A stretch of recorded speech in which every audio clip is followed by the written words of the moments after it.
Leviticus Chapter 25, Sabbath Years and Jubilee. The Lord spoke to Moses on Mount Sinai. Speak to the Israelites and tell them, when you enter the land I am giving you, the land will observe a Sabbath to the Lord. You may sow your field for 6 years, and you may prune your vineyard and gather its produce for 6 years. But there will be a Sabbath of complete rest for the land in the 7th year, a Sabbath to the Lord. You are not to sow your field or prune your vineyard. You are not to reap what grows by itself from your crop, or harvest the grapes of your untended vines. It must be a year of complete rest for the land. Whatever the land produces during the Sabbath year can be food for you, for yourself, your male or female slave, and the hired hand or foreigner who stays with you. All of its growth may serve as food for your livestock and the wild animals in your land. You are to count 7 sabbatical years, 7 times 7 years, so that the time period of the 7 sabbatical years amounts to 49. Then you are to sound a trumpet loudly in the 7th month. On the 10th day of the month, you will sound it throughout your land on the Day of Atonement. You are to consecrate the 50th year and proclaim freedom in the land for all its inhabitants.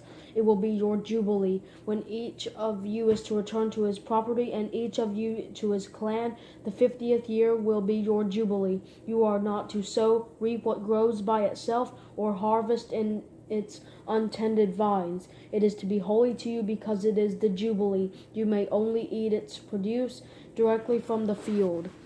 In this year of Jubilee, each of you will return to his property. If you make a sale to your neighbor or a purchase from him, do not cheat one another. You are to make the purchase from your neighbor based on the number of years since the last Jubilee. He is to sell you based on the number of remaining harvest years. You are to increase its price in proportion to a greater amount of years, and decrease its price in proportion to a lesser amount of years, because what he is selling to you is a number of harvests.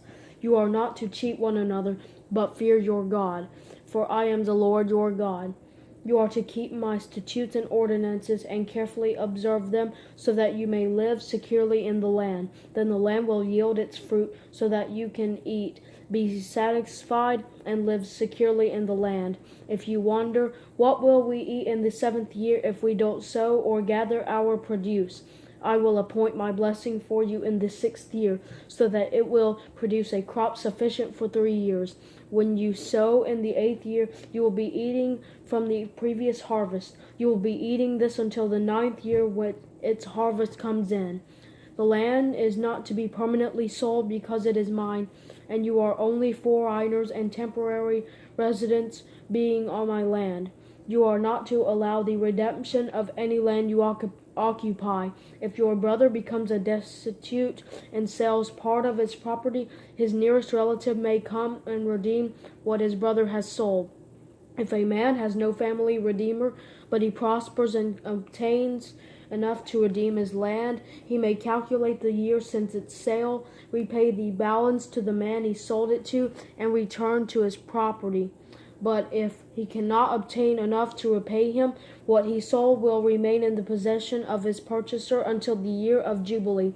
It is to be released at the Jubilee, so that he may return to his property. If a man sells a residence in a walled city, his right of redemption will last until a year has passed after its sale. His right of redemption will last a year. If it is not redeemed by the end of a full year, then the house in the walled city is permanently transferred to its purchaser throughout his generations. It is not to be released on the Jubilee, but houses in villages that have no walls around them are to be classified as open fields. The right to redeem such houses stays in effect, and they are to be released at the Jubilee. Concerning the Levitical cities, the Levites always have the right to redeem houses in the cities they possess. Whatever property one of the Levites can redeem, a house sold in a city they possess must be released at the Jubilee, because the houses in the Levitical cities are their possession among the Israelites. The open pasture land around their cities may not be sold, for it is their permanent possession. If your brother becomes destitute and cannot sustain himself among you, You are to support him as a foreigner or temporary resident, so that he can continue to live among you. Do not profit or take interest from him, but fear your God and let your brother live among you. You are not to lend him your silver with interest or sell him your food for profit. I am the Lord your God, who brought you out of the land of Egypt to give you the land of Canaan and to be your God.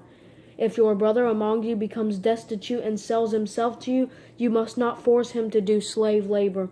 Let him stay with you as a hired hand or temporary resident. He may work for you until the year of Jubilee.